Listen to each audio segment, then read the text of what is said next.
दिया है, उस पर हम चर्चा कर रहे हैं। ब्रेक से पहले अभी हम बात कर रहे थे टैक्स को लेकर, क्योंकि उसमें काफ़ी कुछ बदलाव किया गया है, काफ़ी कुछ आम आदमी के लिए है और 3 करोड़ से ज़्यादा जो टैक्स पेयर हैं वो कहा जा रहा है कि उनको सीधा फ़ायदा मिलेगा। हमारे साथ अजय शंकर साहब भी हैं, former secretary industry and commerce government of India से। सर, जिस तरीके से ये पूरा बजट हमने देखा और आपने लगातार सुना, क्या कुछ बड़ा आपको ख़ास दिखा जो कहेंगे कि इस बजट में आम आदमी के नज़रिए से और देश के नज़रिए से, दोनों के नज़रिए से बेहद अहम है?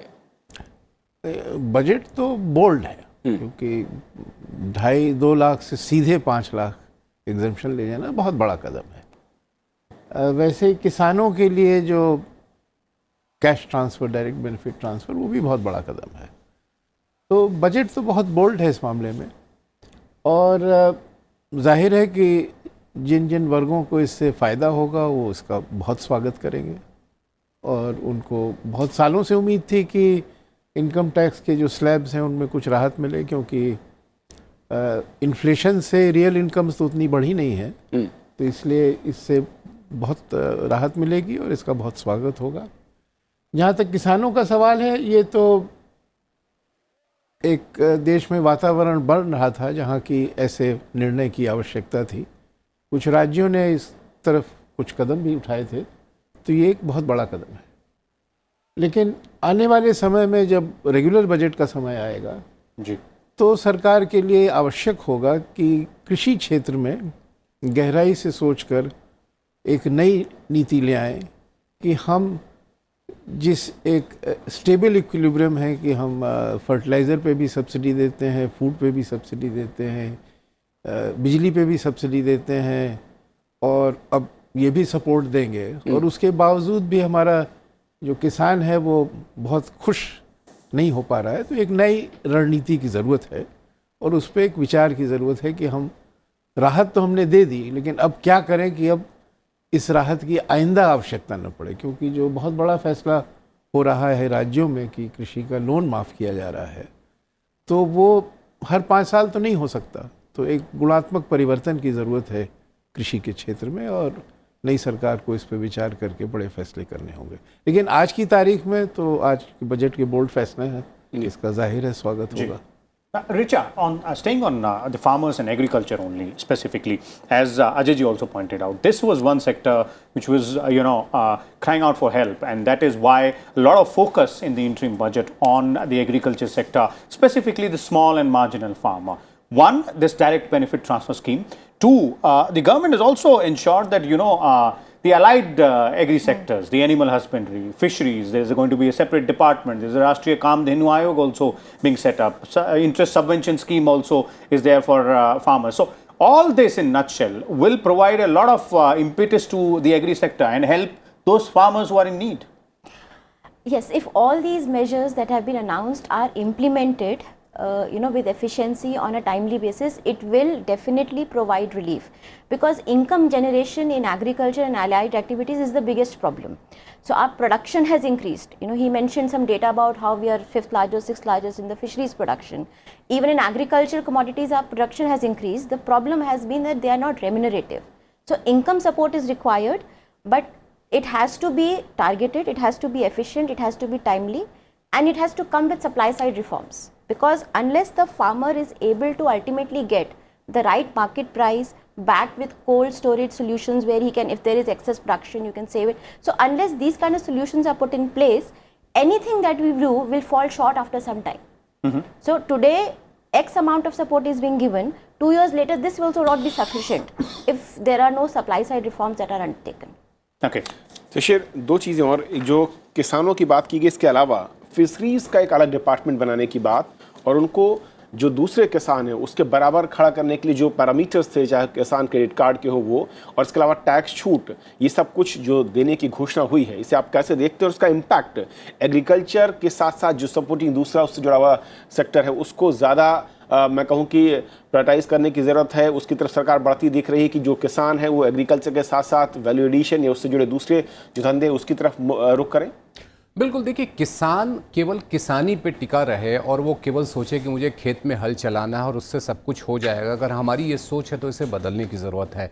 और यही वजह है कि जहाँ पे हम लोग हॉर्टिकल्चर की बात कर रहे हैं, यहाँ पर हम लोग फिशरीज़ की बात कर रहे हैं, हम लोग यहाँ पे ब्लू रेवोल्यूशन की बात कर रहे हैं। यहाँ पर पशुधन को और बेहतर, भले ही ये सिर्फ गाय तक के लिए सीमित है जो कामधेनु योजना की बात की गई है, लेकिन कम से कम पशुधन को विकसित करने की बात की गई है। तो मुझे लगता है कि यहाँ पर कोशिश ये की जा रही है कि किसान केवल खेती करके ही अपनी आय बढ़ाए, उससे ज़्यादा बेहतर है कि वो कितना विविधीकरण कर सकता है, कितने ज़्यादा अलग अलग क्षेत्रों में जा सकता है। जैसे मत्स्य पालन की बात करें, कई इलाके ऐसे हैं, चाहे आप बिहार की बात करें, उत्तर प्रदेश की बात करें, जहाँ पर छोटे छोटे तालाब होते हैं, पोखरे होते हैं जिसको वहाँ की भाषा में कहते हैं, वहाँ पर अच्छे खासे मत्स्य पालन किए जा सकते हैं। अगर हम उसे बढ़ावा देते हैं तो भले ही उसके पास जोत का आकार छोटा हो, भले उसके पास छोटा खेत हो, लेकिन उसके पास अगर सपोर्टिंग इनकम फिशरीज के जरिए आ सकता है और वहाँ पर यदि वो किसान क्रेडिट कार्ड पर लोन लेता है जिस पर उसको इंटरेस्ट सबवेंशन मिलता है, तो वास्तविक तौर पर वो वहाँ जाना चाहेगा। ज़रूरत है प्रोत्साहन की, और मुझे लगता है कि बजट में उन बातों का जिक्र किया गया है जो पारंपरिक खेती बाड़ी से बढ़ करके एक पूरी ग्रामीण अर्थव्यवस्था में बदलाव लाने की दिशा की तरफ बढ़ रहे हैं। Well, Kavindra, apart from agriculture, the benefit to the middle class in terms of the income tax exemptions and other measures which have been announced is really important. Shishir, staying with you, you've explained it earlier as well how Section 87A would be, or rather proposed to be changes to be made in that. But apart from that, what all is being given by the government for the middle class in this interim budget, and how will it impact them? If I add middle class with a salaried person, because the standard deduction is one thing which every salaried people would love to have that, because at this moment 40,000 rupees is there. If you increase it to 50,000, that's a very big number, and that's a good number. I won't say big number, but that's a good number. Other thing is the interest deduction on the interest earning. What is the complaint is that we are earning say 10,000 rupees, but there is an interest deduction of 10% at the initial level, and when you go to file your return, there will be additional taxation based on your slab. If you are falling into 20%, then 10% additional taxation will be there, and if you are falling into 30%, then the 20% additional will be there. If that 10,000 rupees has been raised to 50,000 rupees, it's a very big thing, and especially it will promote saving. Please remember that people, when they save, it help the government to have cheaper fund, access to the cheaper fund, whether it is a small saving or whether it is a bank saving. So when the banks and the government will have a cheaper fund available for lending to various sections of the economy, that will really help the economy overall. Okay, so it's going to be a win-win situation, not only for the middle class salaried employees who will benefit, but also for the government, because they will have access to funds to be allocated to several schemes. Richa, coming back to the income tax aspect only, you were saying that how will this be brought about? But as Shishir is pointing out, that this will give the government that much extra fund, which can be then spent on the other social sector schemes, and the focus is on increasing the small savings, letting the taxpayer have more money in the pocket. Yes, that could be one of the fallouts that can happen, because the household saving rate in the economy has been coming down. So this could be one of the effects, that people feel more incentivized to go and save further. There are two incentives here. One, now if you save in the specified government schemes, you will get an additional exemption up to 6.5 lakhs on the for paying taxes, and secondly, you don't have to suffer TDS if the interest income is small, or if that is the only income that you have. But large amount of savings do not come from very small income earning households.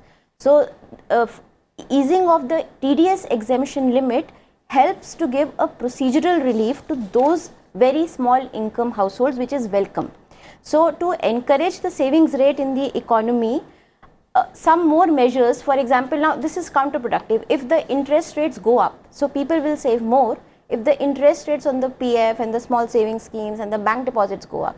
But if the interest rates goes up, then the credit available to the organized sector and the unorganized sector gets impacted. So there is a balancing act when the cost of funds is coming down. How can the return on the savings be increased? Okay. Which is where the move to encourage people, at least in the urban areas, to move to equities, mutual funds, stock markets, that is also being simultaneously encouraged in the policy sphere. Okay, we are also joined by Mr. B.G. Mahesh, the founder of One India from Bangalore on Skype. He is with us. Mr. Mahesh, The interim budget is through. The finance minister has made that 1.5 hour long speech in the lower house of the parliament. There are three main key highlights, a bonanza for the middle class, helping hand for the farmers, and sort of a future perspective for the unorganized sector in terms of a pension scheme. How do you look at these three aspects plus any other important aspects of this budget? Yeah, these are the three highlights, and now according to me, they're very, very welcome. And I think there is one more very important one. That you can invest your capital gains not in one more house, but your two more houses. So by doing that, I think you are also going to be helping indirectly the real estate sector, which had become a bit slow lately, which is one. And the other one is about the income tax, what you had to pay on your notional your rent. According to me, the way the actually budget has looked into all this, it is it is very, very welcome. Okay. In fact, you spoke about, Mr. Mahesh, about the real estate sector as well. Let me bring in Ajay ji. Ajay, if you look at the real estate aspect of it, one more thing which the finance ministry has said is that, income tax on unsold inventory will be increased by one more year, that is up to 2020. So it's a sort of impetus for the real estate sector as well, both indirectly by giving benefit to the taxpayer and directly as well through this way. I think the adjustments made have been overdue in my view, because say TDS at source, it helps the tax department by getting some revenue immediately, but it's seen as a burden to the savers, because I've got my interest, I should be able to use it, and at the end of the year I'll file my tax returns and pay the taxes. Similarly, saying that if I'm staying in my own house, some notional rent will be attributed and then I will pay income tax doesn't appear quite fair to the person concerned. So these are minor things, the revenue implication is modest, but psychologically people feel very good about it. So government has done a very sensible thing. As far as the real estate sector is concerned, the fact is that it is hurting and hurting badly today. The unsold inventories are large. So to the extent there is some relief that, for 2 years you will not be burdened by taxation is a good thing. But going forward, I think the coming government should give serious attention on how to get the real estate sector out of the doldrums, because it's a growth sector, it's a driver of growth in all economies throughout economic history of the last 200 years. It generates a lot of employment, and for a variety of reasons, last 4 or 5 years it has been in difficulty. So I think a very creative approach to get momentum going into real estate and urbanization is necessary. And I'd also like to make the point that if we want to give genuine relief to the people in the rural areas, the historical experience is that you have to get them out of rural areas into the urban economy. And to do that, government policy should try to promote urbanization at a very rapid rate. I think that is a bit of the missing part of the overall strategy, because if you have rapid urbanization within the urban area without government spending money, productivity goes up, people are creative, they create jobs for themselves, for others, incomes rise, or what economists call externalities, positive externalities occur. And the best example of that is the city of Delhi. In 47, it was a very small town. We had 500,000 refugees. There was no great economic theory behind what happened in the next 10 years. But people were just allowed to settle. They were given some land practically free. They were made free to do any business that they liked. There was no pure land use, etc., etc. And they looked after themselves and prospered. And the NCR today is the most dynamic economic region in the country. So somewhere, I think pushing urbanization and real estate and construction would give a lot of benefits. Okay. शिशिर, मैं एक बार जो tax में बदलाव हुए हैं उसको थोड़ा सा एक आम आदमी के नज़रिए से मैं चाहूँगा कि आप उसको डिटेल में समझाएं कि जो टैक्स में छूट है, यानी कि 87 है जिसका आपने जिक्र किया, उसका हमने बात की है। इसके अलावा जो दूसरे बेनिफिट हैं, चाहे वो स्टैंडर्ड डिडक्शन की बात करें, हाउस में जो इंटरेस्ट मिल रहा है वो है, या फिर इंटरेस्ट जो TDS बैंक पोस्ट ऑफिस से है, किस तरीके से एक एक करके अगर ये अलग अलग क्लॉज को देखें तो ओवरऑल फ़ायदा कहाँ पर, किस तरीके से और कैसे मिलेगा? देखिए, अगर आपकी टैक्स योग्य आमदनी 5 लाख रुपए बनती है तो आप सीधा सीधा मतलब समझिए आपको एक पैसा भी टैक्स नहीं देना है, इनकम टैक्स नहीं देना है। उस पर यदि इनकम टैक्स की धारा 80C के तहत मिलने वाले 1,50,000 रुपये की छूट, जो कि आप डाकघर की बचत योजनाएं होती हैं, नेशनल सेविंग सर्टिफिकेट है, पब्लिक प्रोविडेंट फंड है, या जीवन बीमा की पॉलिसी है, या अपने घर कर्ज का मूलधन जो आप वापस करते हैं, ये सब उसमें शामिल है। तो 6.5 लाख रुपए तक जो ये है रकम, ये पूरी तरह से टैक्स फ्री हो जाती है। यहाँ पर आपको ये ध्यान रखना है कि टैक्स स्लैब नहीं बदला है, टैक्स के रेट नहीं बदले हैं। अगर आपकी आमदनी 10 लाख रुपए या 10 लाख रुपए से ज़्यादा की बनती है, वहाँ पर आपके जब टैक्स का आकलन होगा तो वो यहाँ पर देखा जाएगा कि किस तरीके से 2.5 लाख रुपए तक 0 है, 2.5 लाख के ऊपर 5% है, 5 से 10 के बीच आपका 20% है, और फिर 10 के ऊपर जो है आपका 30% है। ये व्यवस्था जारी रहेगी, यानी अपना स्लैब जारी रहेगा, छूट स्लैब बढ़ाई और गई रेट है। दोनों जारी रहेगा। इसमें आपको देखना है कि जिनकी सालाना आमदनी, और जो मैंने आपके लिए जो जिक्र किया था आयकर की धारा 87A का, वहां पर जो पहले व्यवस्था थी, अगर मैं पढ़ सकूं उसको फाइनेंस बिल में, तो उसमें जो था वो पहले जो रिबेट था वो लगभग 2,500 रुपये का था, जिसे बढ़ा करके अब 12,500 रुपये कर दिया गया है। और इसी का असर है कि जहां पहले 3.5 लाख रुपए तक 1 पैसा टैक्स नहीं देना पड़ता था, वो रकम अब 5 लाख रुपए हो गई है। इसीलिए मैं बार बार इस बात पर जोर दे रहा हूं कि टैक्स स्लैब और रेट में कोई बदलाव नहीं हुआ है। दूसरा जो सैलरीड क्लास के लिए इंपॉर्टेंट है वो है उनके लिए स्टैंडर्ड डिडक्शन। और स्टैंडर्ड डिडक्शन की जो सीमा है, जो 40,000 रुपये पिछले ही साल इंट्रोड्यूस की गई थी, उसे बढ़ा करके 50,000 रुपये कर दिया गया है। ये उनके लिए एक बड़ा फायदा है। तीसरा जो फायदा, अगर जो सैलरीड क्लास कहें या मिडिल क्लास कहें या सेवर कहें, चाहे वो किसी भी एज ब्रैकेट में आते हों, उनके लिए 10,000 रुपये के बजाय 40,000 रुपये तक जो उनको ब्याज से आमदनी होती है, उस पर उनका TDS नहीं कटेगा। आप इसको इस तरीके से समझ सकते हैं कि बैंक में अगर आपने फिक्स डिपॉजिट करवा रखा है और वहाँ 10,000 रुपये से ऊपर आता है, अगर आप सीनियर सिटीजन हैं तो फॉर्म 15G या फॉर्म 15H आपको देना पड़ता है। वो अब 40,000 रुपये तक अगर आपको इंटरेस्ट से कमाई होती है तो आपको ये फॉर्म देने की ज़रूरत नहीं होगी। अगर 40,000 रुपये से ज़्यादा है तो ये आपको देना पड़ेगा। तो ये व्यवस्थाएं जो है वो सैलरीड क्लास और मिडिल इनकम ग्रुप दोनों के लिए किया गया है। दो बड़े फायदे जो कि रियल इस्टेट के मामले में है, जैसा आपने दूसरा मकान आप लेते और वहाँ पे जो किराए पे आपको इनकम टैक्स पहले देना पड़ता था, वो आपको नहीं देना है। तो ये एक रियल इस्टेट को बढ़ावा देने की ओर भी एक कदम है। तो कुल मिलाकर के मैं इनकम टैक्स के इन प्रावधानों को देखूं जो बदलाव किया गया है, इसको आप यूं समझ सकते हैं कि परंपरा कायम रखी गई है कि कोई बहुत बड़े टैक्स प्रपोजल या टैक्स पॉलिसी नहीं लाई गई है, लेकिन राहत देने के लिए आप और इंतजार नहीं कर सकते, क्योंकि 1 अप्रैल से नया कारोबारी साल शुरू हो जाएगा और आपके पूरे कारोबारी साल के लिए जो कर की योजना है, जो टैक्स प्लानिंग है, वो आप कर सके, उसका इंतजाम इस अंतरिम बजट में कर दिया गया है। और ये नए वित्तीय वर्ष से लागू होगा? जी, ये आपका 1 अप्रैल 2020 का जो असेसमेंट ईयर है उसमें ये किया जाएगा। तो अगला जो कारोबारी साल आएगा उसमें आप अपनी टैक्स प्लानिंग कर सकते हैं। Okay.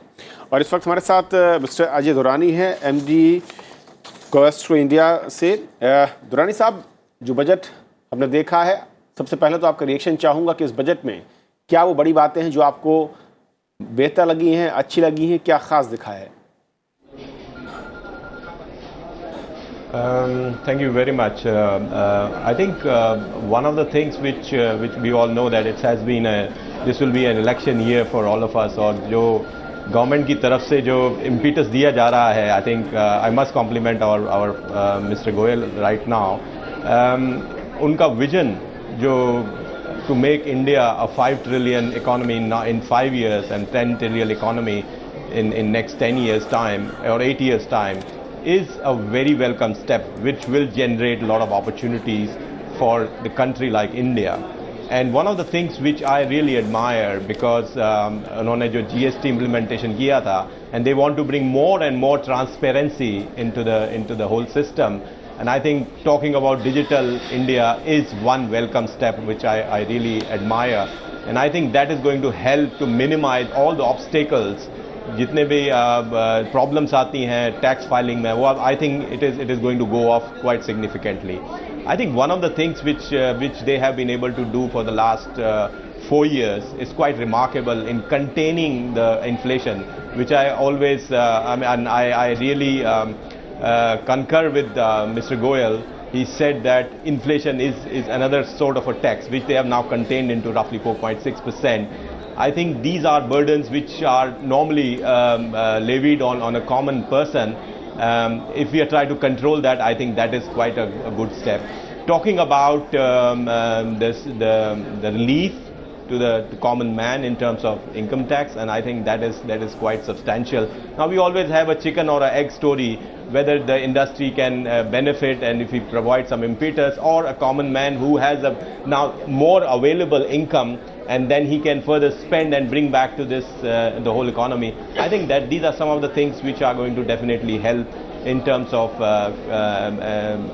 common man spending more for the economy. I think that is quite substantial, quite big, I would understand. Okay, well, Mr. Durrani, what you're pointing out is that the way the middle class salaried taxpayer will benefit, that is going to give an impetus to the industry indirectly as well, because you'll have more money to spend. Yes, absolutely, and I think that is quite good. We must also take that as an opportunity for the industry to really see that how much the industry can benefit out of this part of the saving which can be further spent into the real economy. So I think that is where one of the things which can really help our economy in future. Yeah. Okay, समय लौटूंगा आपके पास। आइए संघर्ष sir, जिस तरीके से जो तीन हम एक एक करके बात कर रहे हैं और टैक्सेशन के ज़रिए जो एक बूस्ट देने की कोशिश मार्केट में, बचत को बढ़ाने की कोशिश होगी आम मध्य वर्ग में, उसका इम्पैक्ट इनडायरेक्टली कहीं ना कहीं जो मार्केट है, डिमांड है, उसको जिसकी जनरेशन की ज़रूरत थी। अगर एक प्योरली इकोनॉमिक थ्योरी के दृष्टिकोण से देखें तो एक फिस्कल स्टिमुलस इकोनॉमी को दिया गया है। इरादा तो था मिडिल क्लास को रिलीफ देने का, किसानों को रिलीफ देने का, लेकिन अगर प्योर इकोनॉमिक ढंग में देखें तो फिस्कल डेफिसिट थोड़ा बढ़ा के इकोनॉमी को एक फिस्कल स्टिमुलस दिया गया है, क्योंकि जिसका पैसा बचेगा उसको कंजम्पशन के लिए और पैसा जी, और क्योंकि ये कंजम्पशन का फिस्कल डेफिसिट का रास्ता है तो इसका पॉजिटिव इम्पैक्ट इकोनॉमी के ग्रोथ रेट पर और जल्दी पड़ना चाहिए। वो शायद उतना स्पष्ट इरादा न रहा हो, लेकिन ये इसका परिणाम होगा कि एक डिमांड, कंजम्पशन डिमांड बढ़ेगी और उससे इकोनॉमी के ग्रोथ रेट पे अच्छा प्रभाव पड़ेगा शॉर्ट रन में। ओके, तो ये एक पहलू है जिस पे भी हमें ध्यान देना चाहिए कि इन इफेक्ट एक fiscal consumption led fiscal stimulus करीब 80,000 करोड़ का इकोनॉमी को दिया गया है। अच्छा, आप कहते हैं क्योंकि वाकई जो डायरेक्ट इस वक्त दिख रहा है कि फोकस वो मध्य वर्ग, किसान, लेकिन इनडायरेक्ट जिसका इम्पैक्ट जो कह रहे हैं शमस साहब कि वो कहीं ना कहीं सीधे इकोनॉमी पर पड़ने जा रहा है या उसका असर दिखेगा। हाँ, असर दिखेगा अगर वो पैसा पहुंचता है जिनके पास पहुंचना चाहिए, उनको ये इन्फॉर्मेशन मिले कि ये सारे बेनिफिट्स उनके लिए हैं। जैसे जो सोशल सिक्योरिटी स्कीम लॉन्च की गई है अनऑर्गेनाइज सेक्टर के लिए, उनको ये अवेयरनेस होनी चाहिए कि ये सोशल सिक्योरिटी स्कीम है, इसमें अगर वो इन्वेस्ट करेंगे तो उनको इस तरह का फ़ायदा होगा, इतना मिनिमल अमाउंट उन्हें स्पेंड करना है। तो डेफिनेटली अगर जिसको ये फ़ायदा पहुंचना चाहिए वो पहुंचता है तो कंजम्पशन डिमांड, इंडिया की ग्रोथ हमेशा डोमेस्टिक कंजम्पशन से ही हुई है, तो जितना डोमेस्टिक कंजम्पशन बढ़ेगा उतना इकोनॉमिक ग्रोथ में फ़ायदा ज़रूर होगा। क्योंकि जो टैक्स पेयर हैं जिनकी संख्या बताई जा रही है कि करीब इस पूरे के बदलाव से 3 करोड़ से ज़्यादा टैक्स पेयर उनको फ़ायदा मिलेगा, सीधे तौर पर उनकी सेविंग्स बढ़ेंगी। अगर वो 6-6.5 लाख तक उसमें टैक्स नहीं लग रहा, उसका सीधा फ़ायदा मार्केट को इंडायरेक्टली कहीं ना कहीं।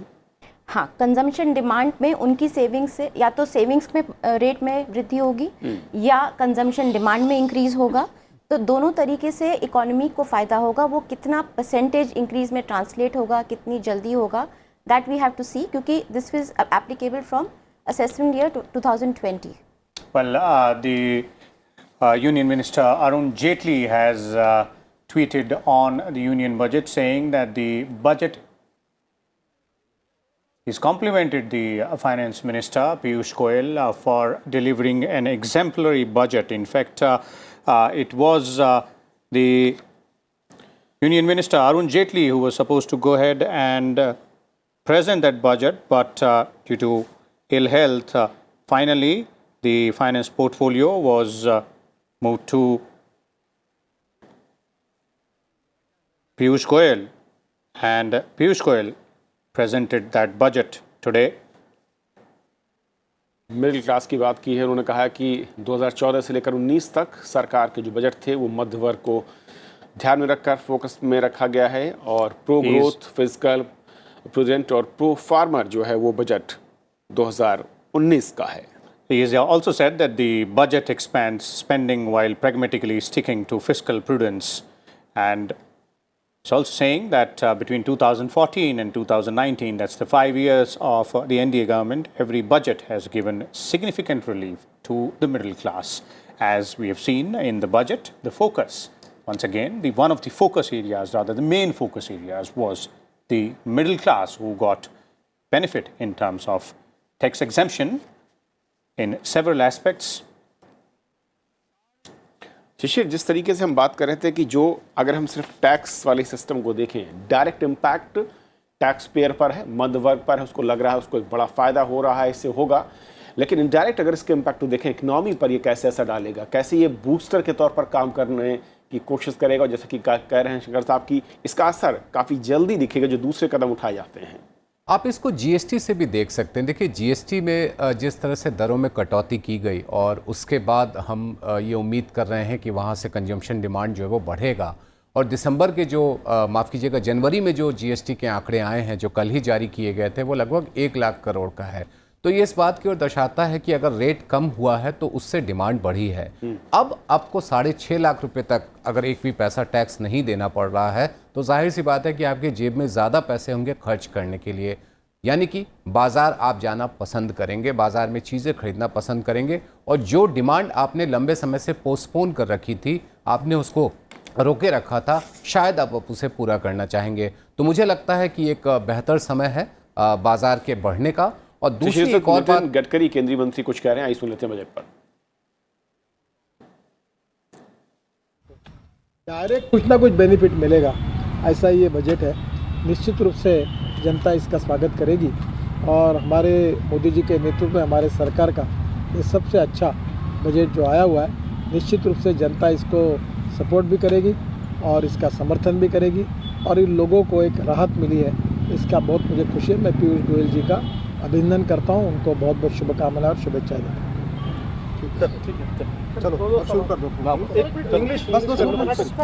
Well, that was the Union Minister Nitin Gadkari hailing the budget announcements. Let's go back to Shishir again. Shishir, I'd like to bring you to another important aspect, the third one. Apart from farmers and the middle class, the unorganized sector workers have also got a big boost. The pension scheme, which has been announced for them, wherein they'll get 3,000 per month after the age of 60, and the government will make an equal contribution. How big is that in terms of the impact it might have on the unorganized sector and the way these workers gets benefit? See, at present we have a pension scheme called Atal Pension Scheme, where the people aged between 18 years to 45 years, 40 years, they are supposed to contribute, and they will get some kind of pension after the age of 60 at the rate of rupees 1,000 to rupees 5,000. There was one problem with that scheme because the amount was very low and there was no matching contribution by the government for a continuous period. Of course, it was available till 31st December 2017, but after that, that matching contribution was not available. Now, what the government is saying that under the unorganized sectors, workers can enroll under this scheme, and this scheme is not free. You have to pay something. It's a contributory scheme. It is not something called defined scheme. It's a contributory scheme.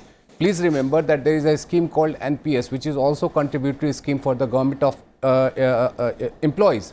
So it's the same kind of a scheme. The only thing is that the premium is very low. I mean, the contribution is very low. 55 rupees when you enter into this scheme at the age of 18 years and 100 rupees when you enter at the age of 29 years. So the amount of contribution is very low. So 55 rupees or 100 rupees paying, I mean, I don't think it is going to affect the unorganized workers.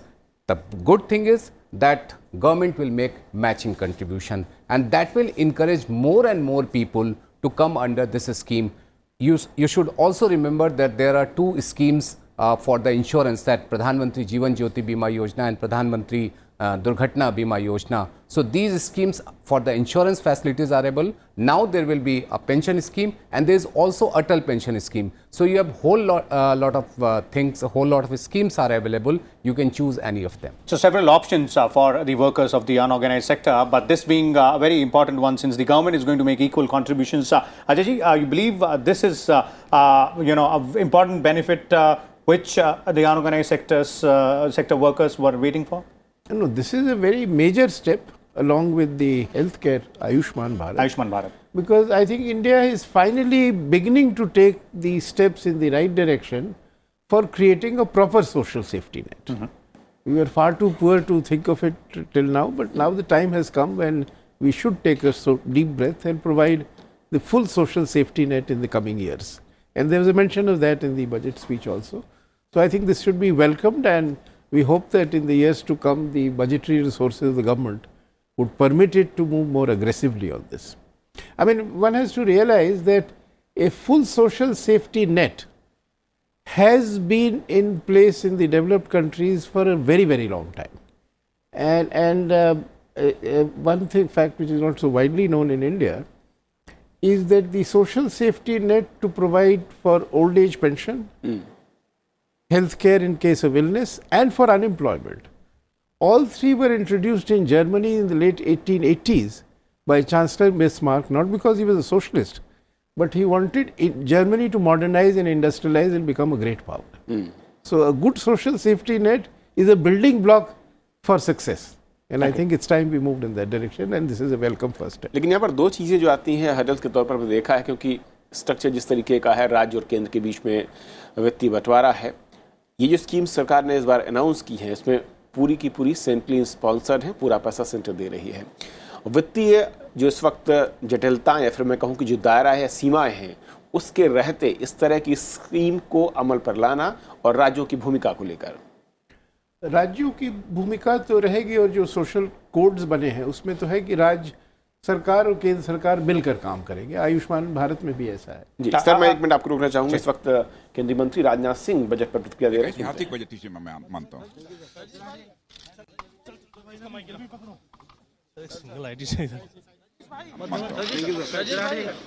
Empowerment पर तो ये राजनाथ सिंह जी थे। अजय जी, आप बता रहे थे जिस तरह से सेंटर और स्टेट के बीच किस तरह से एक वो तन्मयता रह सकती है, तालमेल रह सकता है, जिससे इस तरह की जो स्कीम्स हैं, सोशल सेफ्टी नेट की जो बात हो रही है, वो सक्सेसफुली इंप्लीमेंट हो सके।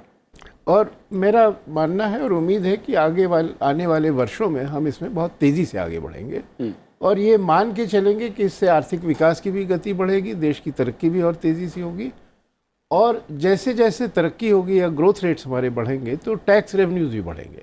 तो ये जीएसटी से उम्मीद है कि आने वाले समय में टैक्स की इनकम जो है वो काफ़ी तेज़ी से बढ़ेगी, बिकॉज टैक्स का जो लीकेज था वो बंद होने लगेगा। तो जैसे जैसे टैक्स रेवेन्यूज़ बढ़ेंगे तो क्षमता बढ़ती है हम सोशल सेफ्टी नेट के लिए पैसा खर्च कर सकें जी। और जो सोच में ज़रूरत है ये है कि सोशल सेफ्टी नेट के लाने से ग्रोथ रेट बढ़ेगी। Okay. तो ये आवश्यक है। Richa, one more, as Ajay ji is pointing out, one more very significant and important step towards creating that social safety net as far as this pension scheme for the unorganized sector workers is concerned, because this is going to benefit at least 10 crore workers of the unorganized sector. That's a big number. Yes, this is definitely, because this is the first time, as the other panelists have also pointed out, that India has introduced a formal social security net of such a scale, where you are being encouraged to contribute towards your pension with a matching contribution for the government, and it is being targeted at a section of the population which generally is not able to take benefits of the economy. So it is the first time that has been done, and it should be extended as we see more buoyancy in our revenue. So for the unorganized sector workers, this is actually a very good step. If they are able to take advantage of it, it will generate, and we also have to see it in terms of formalization of the economy. As more and more people enter into pension schemes, insurance schemes, more and more people come on to formal banking channels, insurance channels, that is the greater extent of the spread of the formalization of the economy. So the lesser the informal economy, more the formal economy, the better impetus it gives, the better encouragement it gives to general growth of the economy. So, you know, abhi, when you have a larger section which is in the informal economy, there is difficulty in information dissemination, there is difficulty in tapping their small savings that they may be keeping with themselves. So all of this will move towards the formal channel of the economy. How soon it happens depends on how well the policy is implemented. Okay, Shishir, from your point of view, after Ayushman Bharat, this pension scheme and all other schemes which you mentioned earlier as well, Atal Pension Yojana and other insurance schemes which the government has launched, it's basically a move towards creating a larger social safety net. Certainly, because India is one of the few countries where the social security net, the record of social security net is not very good. So if we have schemes like Ayushman Bharat, which is also known as the Pradhan Mantri Jan Arogya Yojana or Pradhan Mantri Jeevan Jyoti Yojana, Pradhan Mantri Durghatna Bima Yojana, and please remember that all these schemes are targeted to cover poor section of the society, or the persons who are below the poverty line, or the persons who are in the informal sector. So certainly it's a big move towards the providing social security for more and more number of people. You should also remember that there are a large number of workforce come from the informal sector, not from the formal sector. So certainly this will help those people and also encourage those people to go for the formalization. और शिशिर, जिस तरीके से हमने देखा, चाहे वो कामगारों को लेकर इस बार का अनाउंसमेंट हो या फिर एक और जो अहम घोषणा है कि जो घुमंतू समुदाय है, ट्राइबल वेलफेयर बोर्ड बनाने की बात कही जा रही है, क्या ये माना जाए कि अब तक जो लोग हाशिए पर थे या जिनकी तरफ सरकारों का फोकस नहीं दिखता था या जिनको बहुत बड़ा इकनॉमी या फिर समाज के में उस तरह की जगह नहीं थी, जिनकी हिस्सेदारी थी, उसकी तरफ फोकस करते हुए न सिर्फ स्कीम बल्कि उनके अपलिफ्टमेंट को लेकर बोर्ड या फिर आयोग की बात हो रही है? बिल्कुल, देखिए, हम लोग जब अंत्योदय की बात करते हैं तो अंत्योदय है क्या? हम अंत्योदय में बात करते हैं कि जो आखिरी पायदान पर व्यक्ति बैठा है उसकी हम मदद कैसे कर देते हैं। आपने बात की घुमंतू समुदाय की, आप अपने शहरों में देख लीजिए, आप अपने महानगरों में देख लीजिए, एक अच्छा खासा जो पब्लिक स्पेस अवेलेबल है वो इन लोगों मजबूरी में ही सही लेकिन वो वहाँ रहते हैं, उनकी ज़िंदगी कैसे चलती है किसी से छिपी हुई नहीं है। अगर हम उनकी मदद करने के लिए कुछ नई योजनाएं लाते हैं और उन योजनाओं पर अमल लाने की एक रणनीति भी हम बनाने की बात करते हैं तो मुझे लगता है कि इससे इनकी ज़िंदगी बेहतर करने के सिवा कोई और रास्ता नहीं होगा। हम सभी लोगों को इस बात का ध्यान रखना है कि जब समाज पे आखिरी पायदान पर जो व्यक्ति है उसको फ़ायदा मिलेगा, तो जब हम लोग 7% या 7.5% विकास दर की बात करते हैं वो तभी इंक्लूसिव या समावेशी विकास हो सकता है जब उस व्यक्ति को भी विकास का फ़ायदा मिले। मुझे लगता है कि ये योजनाएं जो हैं उन लोगों की मदद करेगी और हम इंक्लूसिव जो ग्रोथ है या समावेशी विकास है उसकी तरफ हम एक कदम और बढ़ा सकेंगे। ओके, सिराज चौधरी हमारे साथ हैं इस वक्त। सिराज साहब, जो बजट पेश हुआ है और जिस तरीके से इसमें घोषणाएं हुई हैं, अलग अलग सेक्टर्स को लेकर, किसानों को लेकर है, कामगारों को लेकर है, सबसे पहले तो मैं आपका रिएक्शन चाहूँगा कि क्या आपके नज़रिए से बेहद ख़ास और अहम इस बजट में नज़र आया? क्या फिर से बोल सकते हैं? आपका लास्ट सेंटेंस में मिस कर गया था। इस बजट में आप क्या ख़ास देखते हैं?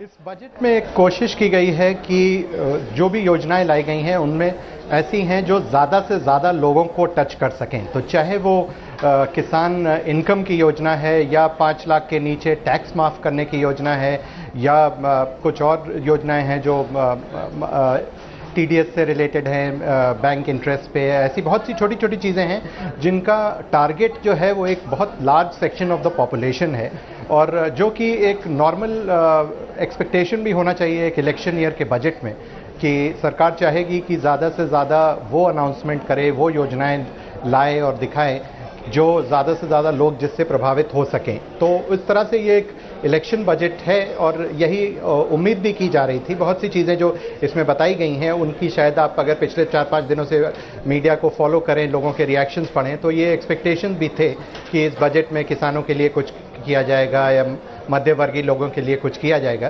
तो ज़्यादातर मैं कहूँगा कि बजट ने लोगों की उम्मीदों पे पूरा उतरा है, मगर फैक्ट यही है कि इसकी कोशिश भी थी कि लोगों की उम्मीदों पे पूरा उतरे क्योंकि बहुत कम समय में बहुत ज़्यादा लोगों को इम्पैक्ट करने के लिए इलेक्शन से पहले एक यही रास्ता था गवर्नमेंट के पास। Mr. Chaudhary, what you're pointing out is that this is a people-centric interim budget. Now, apart from the agriculture sector and the middle class taxpayer who's benefited, one more section who stands benefited is the unorganized sector worker. Almost 10 crore of them will get the benefit of the pension scheme which has been launched. How do you see that scheme benefiting the workers in the unorganized sector? No, that particularly in a time when we are grappling with employment issues, I think these are measures which will, again, this is a mass impacting measure. There's actually one more element which comes in, and which is actually the inclusion of internal traders into the whole Department of Industry Promotion and Support. And that actually can be linked, because who are the internal traders? A lot of trading is about... Mr. Chaudhary, I'll come back to you. Meanwhile, Union Minister Prakash Javadekar is saying something on the union budget. Let's listen in. Progressive, dynamic, historic, and giving justice to all sections of society. Scheduled caste, scheduled tribe, Jawan, Kisan, Mazdoor, Garib, everybody is covered, Madhyam Varga. So this is what has happened, and it's very, very good budget. The whole country has appreciated it. ये लोग अलग अलग भाषा में कहेंगे, लेकिन ये देखो, देश को अच्छा बनाने के लिए मोदी जी की विजन होती है. केवल चुनाव के नजरिए से वो बजट नहीं पेश करते, लेकिन ये विपक्ष के लिए, क्योंकि उनकी बोलती बंद हो गई और इसलिए उनको ये सर्जिकल स्ट्राइक जैसा लगेगा. हमारे साथ जय जवान, जय किसान, जय विज्ञान का नारा देने वाला देश आज किसान की आय के समर्थन में सरकार को अपनी खड़े होता देखता है. विज्ञान का समर्थन, डिजिटल इंडिया का संकल्प लिए प्रधानमंत्री जी सरकार में आए. आज डिजिटल इंडिया को और सशक्त करने का बजट है. किसान के साथ साथ जवान के संरक्षण में डिफेंस का बजट 3 लाख करोड़ तक पहुंचाने वाला एक ऐतिहासिक निर्णय प्रधानमंत्री ने लिया. तो आज तो अगर आप भाजपाई से नहीं, किसी आम नागरिक से पूछे हाउस द जोश, तो वो कहेगा high sir. So these were two ministers giving their point of view on the union budget. Mr. Chaudhary, if you're still with us on the issue of the pension scheme for the unorganized sector, it looks like this is going to be one big impetus for several small scale industries as well, and a safety net for those workers who work on those in those industries. Absolutely. I think the concept is very good and much needed, and the challenge or the opportunity here would be that how do we get people into this net, how do we educate them? I mean, my concern with a lot of these policies, which are very well thought out, is that they don't reach the person at the last mile, and not because there's lack of intent. It is more about lack of awareness. The people at that level probably don't get to understand what they can do with themselves to make their lives better, which is the intent of the government. But so we'll have to see how we walk that last mile to really see the effectiveness of these measures. लेकिन mister Chaudhary, ये भी कहा जा रहा है कि जिस तरीके से टैक्स में छूट दी गई है, कामगारों को पेंशन की बात हुई है, इससे कहीं ना कहीं जो सीधा फ़ायदा तो नहीं, लेकिन इनडायरेक्ट फ़ायदा इंडस्ट्री और उसकी जो डिमांड है उसके बूस्ट करेगा. कैसे देखते हैं इसे आप? जी हाँ, बिल्कुल, क्योंकि ये सारे मेजर्स जो हैं वो कंज्यूमर के, पॉपुलेशन के हाथ में ज़्यादा पैसा छोड़ते हैं, चाहे वो टैक्स रिबेट हो, चाहे वो फार्मर को डायरेक्ट इनकम बेनिफिट हो, और उससे ये उम्मीद की जाएगी कि वो पैसा खर्च करेगा, कंजम्पशन बढ़ेगा. तो एक जो कहीं पे कहा जा रहा था कि इकोनॉमी कुछ रुक गई है या उसमें वो एक तेज़ी नहीं रह गई है, तो हो सकता है उसकी वजह से ये सब जो सरप्लस कैश आएगा मार्केट में, उससे वो तेज़ी आएगी. तो मेरा मानना है कि ये एक बहुत इकोनॉमी को सपोर्ट करने के लिए एक अच्छा मेजर है. मगर सबसे एक बात फिर वो आ जाती है कि अभी ये 3-4 महीने में कितना कुछ हो सकता है, क्या ये बहुत कुछ थोड़ी देर में तो नहीं हुआ? जी. Shishir, one more aspect I would like to bring you in here, and that's about the defense budget, rather the allocation for the defense sector. Now that's an all-time high of more than 3 lakh crore rupees, which has been allocated in this interim budget for the defense sector. And the finance minister also spoke about how the OROP has been implemented. So if you look at that aspect, that also seems to have been taken care of. Quite a lot of focus on ensuring that our defense forces do get what they require as of now. Certainly, if you take the number, I mean, last four numbers which I have, this 2017 it was 2.78 lakh crore, which raised to 2.82 lakh crore and revised to 2.85 lakh crore. Now it is crossing 3 lakh crore, which is all-time high. And considering the requirement of defense sector, considering the requirement of various things which we have to buy, the various arms, I won't say arms, but fighter planes and all those things which we have to buy, this amount, this increase is very significant, and this is really going to boost the defense sector overall. और एक जो आशंका तमाम जानकार कह रहे थे कि इस तरह की स्कीम्स या फिर पेंशन या जो फिर टैक्स में छूट, इन सब के चलते जो फिजिकल जो बैलेंस है वो कहीं उस पर असर पड़ेगा, लेकिन जो सरकार की ओर से आज आंकड़ा दिया गया है कि 3.4 जो है फिजिकल डेफिसिट पैक्ट वो जीडीपी का 1920 के लिए और 3% का टारगेट 2021 के लिए, शिशिर कैसे इसे मेंटेन करते हुए नजर आएगी सरकार? देखिए, अगर वो ये 20,000 करोड़ रुपए का ऐलान इस वर्ष नहीं किया गया होता, इनकम जो सपोर्ट स्कीम किसानों के लिए है, या फिर अगले साल का 75,000 करोड़ रुपए का नहीं होता, तो जो लक्ष्य पहले तय किया गया था 3.3% और 3.1% का, उसे हासिल कर लिया जाता। ये भी मुमकिन था कि फिस्कल डेफिसिट उससे कम होता। अब अगर 10 बेसिस पॉइंट की बढ़ोतरी हुई है 3.3 से 4 और अगले साल की मैं बात करूं तो 3.1 से 3.4% की, ये बहुत ज़्यादा नहीं दिखता है। आपको ये देखना होगा कि ये खर्च कहाँ हो रहा है। अगर रक्षा पे खर्च हो रहा है, अगर कामगारों के लिए खर्च हो रहा है, अगर मनरेगा पे, देखिए मनरेगा का एलोकेशन 60,000 करोड़ रुपये किया गया है, और मनरेगा का एलोकेशन बढ़ाना, मनरेगा पर खर्च बढ़ाना एक अच्छी चीज़ है, क्योंकि रूरल इंफ्रास्ट्रक्चर, जो रूरल इकॉनमी है, उसमें आमदनी बढ़ेगी तो उसका फ़ायदा बाजार को ही मिलेगा। तो मुझे लगता है कि आपको ये भी देखना है कि वो खर्च कहाँ बढ़े हैं। एक चिंता ज़रूर है कि क्या कहीं कुछ डेवलपमेंटल एक्सपेंडिचर में कमी तो नहीं की गई है इस फिस्कल डेफिसिट को 3.4% लाने में। वो खर्चे का जो, जिसको कहते हैं ना, devil lies in the fine print, वो जब तक हम उस पूरे फाइन प्रिंट पे नहीं पहुंचेंगे तब तक इसका और बेहतर आकलन नहीं कर पाएंगे। लेकिन अभी जो मैंने शुरुआती आंकड़े देखे हैं उससे मुझे लगता है कि जो खर्च जो अलग अलग क्षेत्रों में किए गए हैं उस हिसाब से ये बढ़ोतरी 10 बेसिस पॉइंट का इस साल और 30 बेसिस पॉइंट का अगले साल कुछ ज़्यादा नहीं है। Shishir, the finance minister also in his budget speech clearly pointed out that it's time now for the government to move to debt consolidation policy, and he pointed out that in 2017 the debt to GDP ratio was somewhere around 46%, although the recommendations are that it should stay around 40%. So is that one very important aspect? विशाल, इस वक्त अमित शाह कुछ कह रहे हैं, आई सुनते हैं। जी, वो देश के सभी किसानों को प्रधानमंत्री किसान सम्मान योजना के तहत 6,000 रुपया सालाना दिया जाएगा।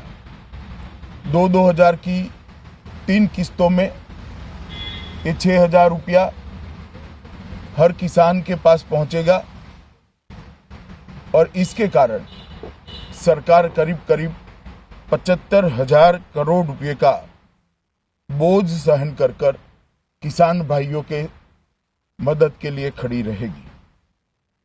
मैं मानता हूं कि ये कदम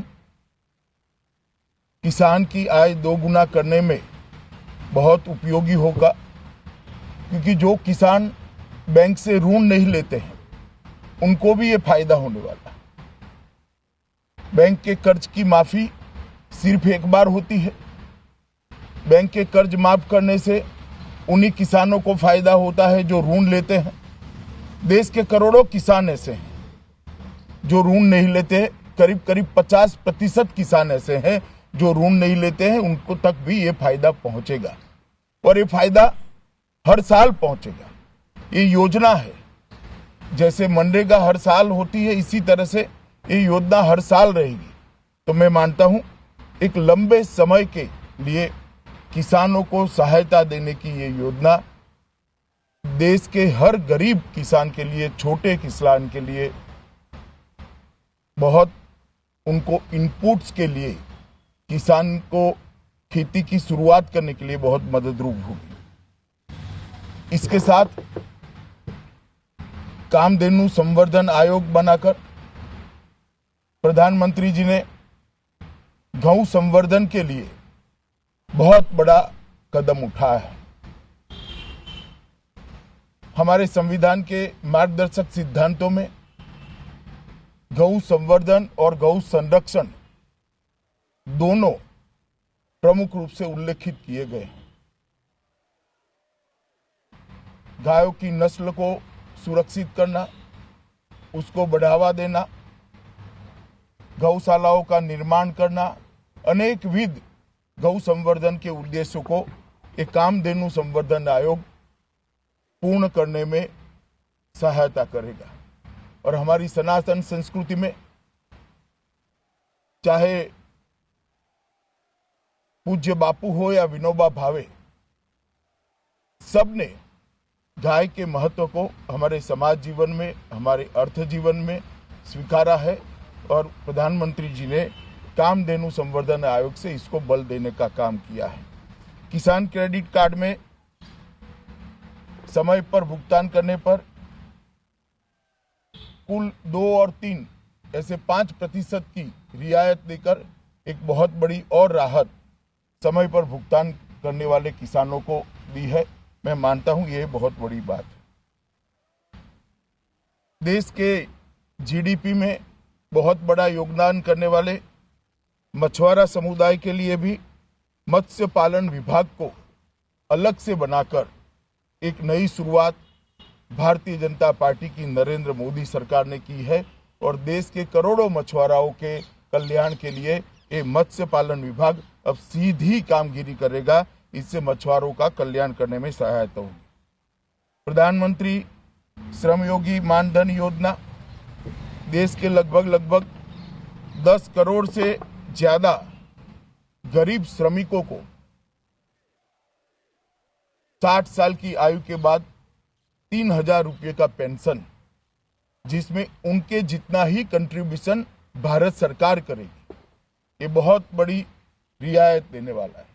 छोटा सा ठेला चलाने वाला, पग रिक्शा चलाने वाला, छोटे छोटे काम करने वाले, खुदरा मजदूरी करने वाले सभी श्रमिकों की वृद्धावस्था में ये 3 रुपया उनकी वृद्धावस्था को पार करने में बहुत सहायता करेगा।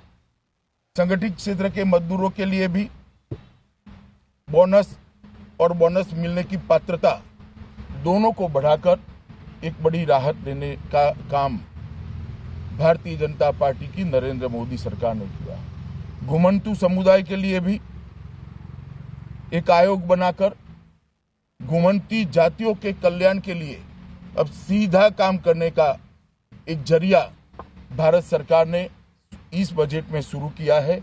मैं मानता हूं कि घुमंतु जातियों के लिए भी ये बहुत बड़ी बात है।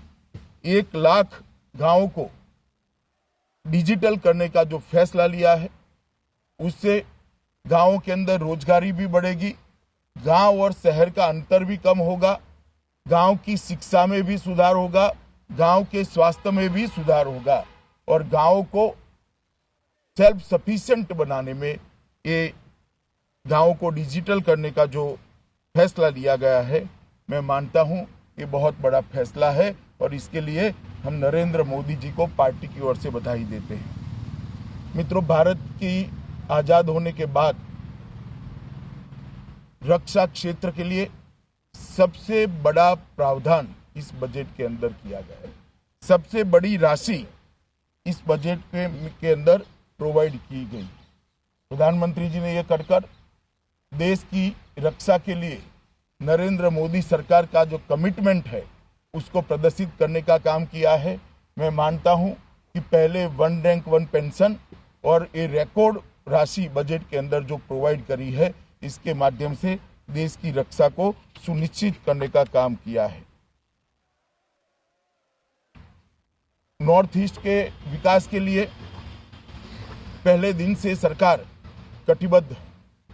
रेल के नक्शे पर पूरे नॉर्थ ईस्ट के राज्यों को लाए हैं। एयरपोर्ट के नक्शे पर, हवाई नागरिक उड्डयन के नक्शे पर नॉर्थ ईस्ट के हर राज्य को लाने के बाद नॉर्थ ईस्ट के विकास के बजट में 21% की वृद्धि, ये आज तक की सबसे बड़ी बजटरी वृद्धि है। मैं मानता हूं कि नॉर्थ ईस्ट के विकास के प्रति कमिटमेंट को भारतीय जनता पार्टी की नरेंद्र मोदी सरकार ने एक बार फिर से प्रस्तापित कर सत्यापित किया है। उज्ज्वला योजना ने अब तक 6 करोड़ गरीब महिलाओं को, उनकी रसोई को, उनके घर को धुएं से मुक्त करने में एक बहुत बड़ी राहत दी है और ये योजना को आगे बढ़ाकर 8 करोड़ तक का लक्ष्य रखकर देश के करीब करीब 80% से ज्यादा घरों के अंदर गैस का चूल्हा पहुंचाने का लक्ष्य नरेंद्र मोदी सरकार ने रखा है। मैं मानता हूं कि देश की गरीब महिलाओं के लिए ये बहुत फायदेमंद होगा। देश के मध्यम वर्ग के लिए ढेर सारी रियायत इस बजट के अंदर प्रधानमंत्री जी लेकर आए। सबसे पहले 2.5 लाख तक की आयकर की सीमा को सीधा डबल कर 5 लाख तक की सभी आय को आयकर से मुक्त करने का काम कर देश के मध्यम वर्ग को बहुत बड़ी राहत देने का काम किया है। और मैं मानता हूं मध्यम वर्ग जो प्रधानमंत्री जी से अपेक्षा करता था उससे कुछ ज्यादा ही प्रधानमंत्री जी ने मध्यम वर्ग का समर्थन करने का काम किया है।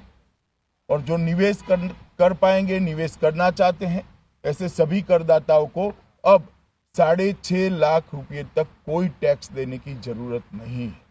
तो एक प्रकार से निवेश जो कर पाएंगे उनके लिए आयकर की मर्यादा 6.5 लाख तक की हुई है और जो निवेश नहीं कर पाएंगे उनके लिए 5 लाख तक की कर दी गई है। और कई सारी रियायतें इसके अंदर दी है। आयकर की मर्यादा के अंदर पहले एक घर का रेंट उनको बेनिफिट कराता था, अब 2 घरों को कर मध्यम वर्ग के कई लोग जो अलग अलग जगह पे नौकरी करते हैं, अपने बच्चों को पढ़ाते हैं, इनके लिए बहुत बड़ी राहत का काम किया है। सीमा को भी 40,000 बढ़ाकर 50,000 तक ले जाने का काम किया है। ढेर सारी रियायतें मध्यम वर्ग को लिए भी ये सरकार लेकर आई है। और मुझे आनंद है इतना सारा करने के बाद भी फिस्कल डेफिसिट को नियंत्रित करने में सरकार सफल हुई है। सिर्फ 3.4% का बजट घाटे का लक्ष्य रखकर इस सरकार ने ये सारी रियायतें दी है। इसका मतलब राज्य की, देश की इनकम बढ़ाने में, आवक को बढ़ाने में सरकार को सफलता मिली है।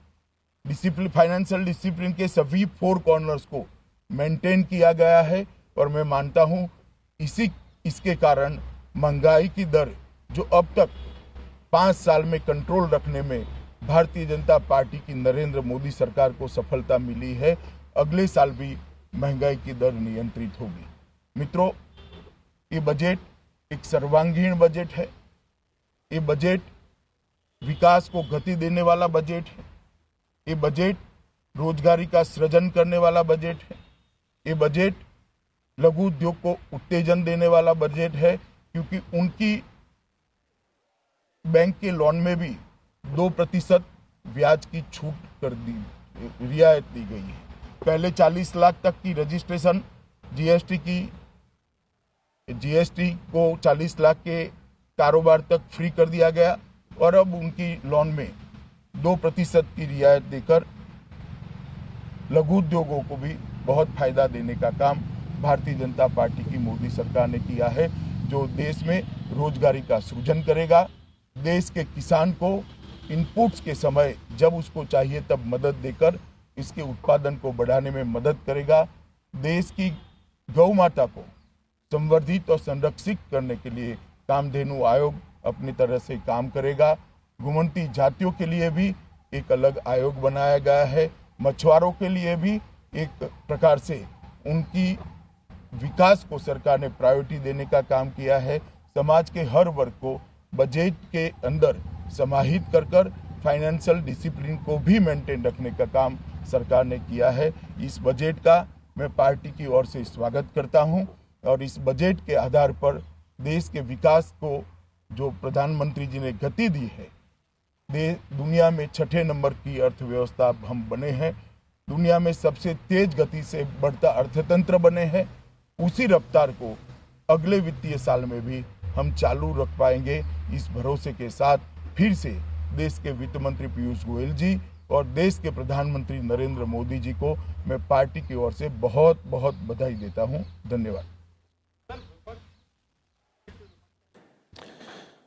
तो बीजेपी अध्यक्ष अमित शाह जो बता रहे थे कि आज बजट में क्या कुछ खास सरकार की ओर से जो स्कीम्स लॉन्च की गई हैं, घोषणाएं की गई हैं, उनका स्वागत करते हुए पार्टी की ओर से कहा कि किस तरीके से उनकी पार्टी की सरकार देश में किसानों, मध्य वर्ग और कामगारों के लिए स्कीम्स लेकर आई है और कैसे उनके जीवन को बदलने और भविष्य को सुरक्षित और मजबूत करने के लिए कदम उठा रही है।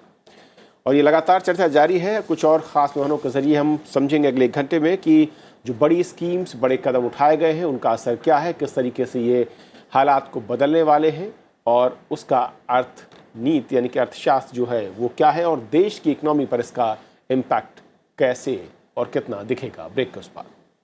जी।